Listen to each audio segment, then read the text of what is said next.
All right, we are here today with Fernando. Fernando, tell us a little bit about what you just went through in the last 10 months. What happened in the last 10 months? So, going back to February 11th, I was just in a dark hole. I didn't know what to do with myself. I was actually in the process to getting the gastric bypass done because of how desperate I was. I had friends that got it done, not here, in Mexico, and I was actually trying to get into either getting it done here if it was approved, or crossing the border to get it done. I was willing to go, as far as I could to be able to get to where I wanted to get. I started seeing this doctor who luckily was approved by my insurance. It was 6 visits with the doctor, 6 visits with a psychologist and a dietitian. Once I met up with them 6 times, I was going to be approved, and they were going to send me off for me to get the gastric bypass done. What led me to do that was the fact that I was already at 340 pounds. I wasn't happy with myself. I wasn't happy going in public. I wasn't happy going to gatherings because other people looked better than me. I was very deprived of what I could wear to go to those gatherings. It even got to the point where people started to, as a game, guessing what I was going to wear. Whether if it was the plaid shirt, whether if it was the blue shirt, because I only had certain options. I wasn't able to shop anywhere I wanted. Every store now these days carries up to 2X.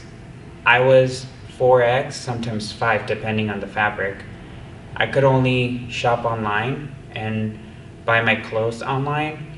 So all that led me to wanting to get that gastric bypass. Prior to that, I did try so many crash diets. I saw some other, doctors that were referred to me by other friends, and it worked for a minute.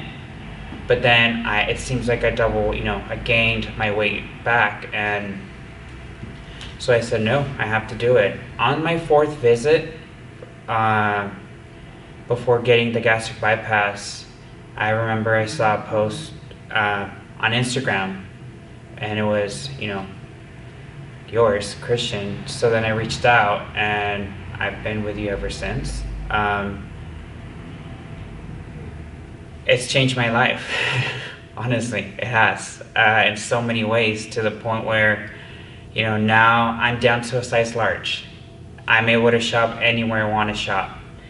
I feel more confident. I have a lot of energy. I'm on a different path, and I'm a whole new me. I mean, I still have a long way to go, but it's been great. How much weight have you lost so far? 100 pounds. How does that feel? It's crazy. I never thought I would get here. I never ever imagined that I would be here saying I lost 100 pounds. Like, it's just unreal. The most I've been able to lose have been like 30 to 40 pounds, and it's because of the crash diets. What's your life now compared to, let's say, 8 months ago? What are some of the activities that you do now versus then? Well, now I do a lot of running. I'm at the beach all the time. I do my daily workouts 5 to 6 days a week. I go out in the water, gone boogie boarding. I've gone bike riding, played, try to play sports, tennis. I mean, a lot of outdoor activities out there, things that I never did before, because one, I would die the minute I would start running, or I would feel weird that I would look weird playing the sport. Now, I'm going to take you back a few years back. Let's bring it back to childhood. What was it like growing up? Because I think when we start thinking about a person who has been overweight for a majority of their life, obviously they have habits that are really hard to get rid of. How did these habits start when you were younger? So, like I said, I moved to Mexico when I was around 4 to 5, and I was there for all my childhood till the age of 14, 15. But I just remember that, living out there, I was just exposed to a different culture. And, I have a lot of family members that own restaurants. I had a lot of, friends that own, their own grocery stores and things like that. So for me, getting a hold of food wasn't an issue. Not to, put a blame on my household, my mom in specific, but a lot of the foods that were cooked at the house, were fried, had flour, tortillas, bread, and sodas. Those are the things that, we always had at the house. I don't ever recall being pushed towards, have some veggies or try a salad or anything like that.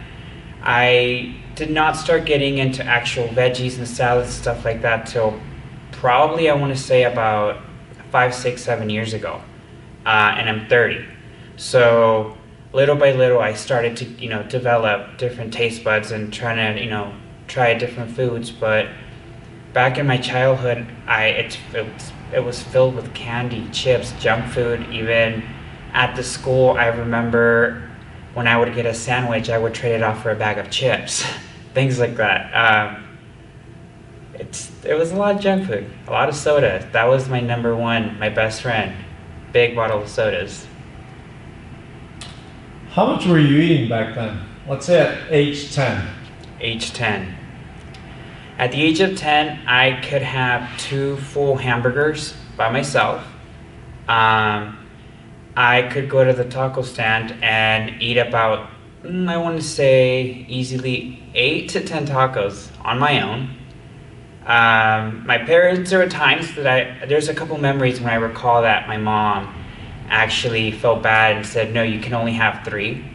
And silly me went over there, and because I had double tortilla, I just took the bottom tortilla and put more meat on it and made myself think that I was eating 6 tacos, because I was already in that mindset. I was so used to being able to eat till I was full, and until I felt, not till I was satisfied, but until I felt full. And it happened like that, whether it was, food that we had at home, I would eat right then and there, but then when my parents were looking, I would go and get some more. Or I would eat at my parents' house, and then if I was still hungry, I would go and, find the nearest taco stand or restaurant and be like, oh, can I get this, can I get that, or I would get chips. So I would eat a lot. What are some of the, we can say, embarrassing moments that you had due to your weight? As a child, not being able to buy a Halloween costume and enjoy it because nothing fit, or because I would put it on and even as a kid I wouldn't feel happy or comfortable wearing it. As an adult, going to, just as easy as going to a store, not being able to wear whatever I wanted. Or till this day, I've never been in a roller coaster. I've never, I've gone to amusement parks to have their food, to walk around, but I was never able to get on a roller coaster or on a ride. I tried once, and that's the day that I said never again. I went to Great America and I tried getting on a ride with some friends and my niece, and I knew it deep in my gut that the seat wasn't going to buckle. It wasn't going to close. But yet, I was being pushed, and they're like, come on, it is. It was in the middle of the day. We're talking about, it was noon. And I'm in line, and I'm having that debate whether if I want to get on there or not. They convinced me. I get on that ride, and sure enough, it doesn't close. It doesn't buckle. At that moment, I didn't even know where to hide my face. I was so embarrassed because everyone was looking at me. Even I could see it in my own niece, like her face. She felt bad, but at the same time, it was like she was trying to hold that laugh because she was trying to see that, I was sitting there and the guy that worked the rides was trying to like push the thing in to close it. And no matter how hard he would, push and how much I would suck it in, it didn't close. So that day I said never again. It was one of the biggest embarrassments I've ever had to live in public. What are some of your goals now that you're changing? What do you see in your future? So I am doing a lot of outdoor activities, and I'm definitely investing on, putting myself out there, doing more, trying new things. Definitely got, skydiving in the background. Of course, I am working on my physique and, feeling better, working better. I feel great. I've come a long way. And with that, I'm able to enjoy other things, like go on big hikes that, I've never been able to do before, or just not because I didn't feel like I couldn't do them, but because I kept telling myself, you can't. Look at your weight. You're going to die. You're going to, stop half a mile into the hike and you're going to regret it. I would stay away from all those things. Now I want to put myself out there and challenge myself, like the Spartan race. I've been wanting, that's on my list. I want to do the Spartan race. I want to be able to do the obstacles. I want to be able to push myself up. I want to be able to jump over fences. Do all the things that I've never been able to do. Experience things that I would see people do, but that's all I could do. See them do it. Not actually do it and feel it for myself and be like, man, I did it. That's what I want to do. Now, comparing your workload that you're currently doing at the moment to when you first started, how was that, right? Because I'm sure at the beginning it felt like you were doing a lot, but now what you're doing is just on another level, I feel like. So, how much were you doing in the beginning compared to now? And how did it all start? What did your process look like at the beginning? With the program? Mm-hmm. So at the beginning, I wasn't going to the gym or anything. It was more of a trying to get myself adjusted and used to the whole having to be active and doing active stuff every day. So I would go and walk about 3 to 4 miles every day. I would, just eat healthy and make it a goal that no matter what time throughout the day, or even if I had to spread them out, I had to do 3 miles every day for the first 2-3 months. After that, I got my membership at the gym, and then I started doing, light workouts, getting to know, the weights, the way certain workouts work, and things like that. And after that, we've been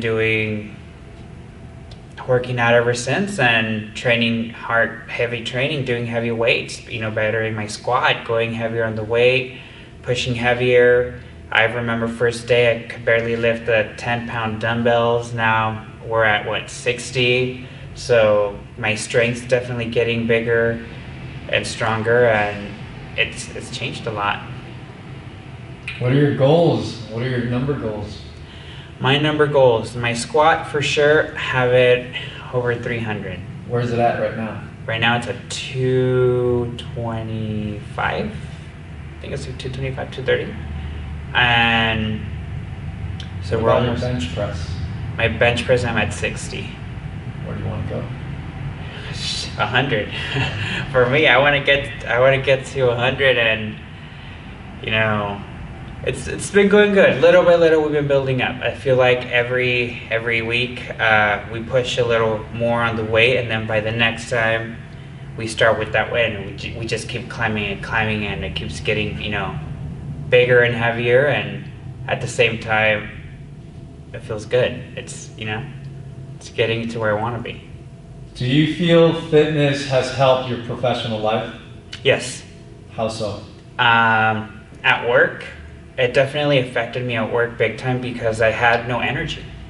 The minute I would walk into my work, I was already falling asleep an hour and a half into my shift. And I was the type of person that even an hour into my shift, I was already requesting a break because I couldn't do it because I'm on my feet for 8 hours and I'm walking up and down, and it got to the point where if I didn't have any energy, then I wasn't putting any effort into my transaction with my customer. Therefore, I wasn't trying to make my sale, which means that affected my numbers because, the interaction wasn't there.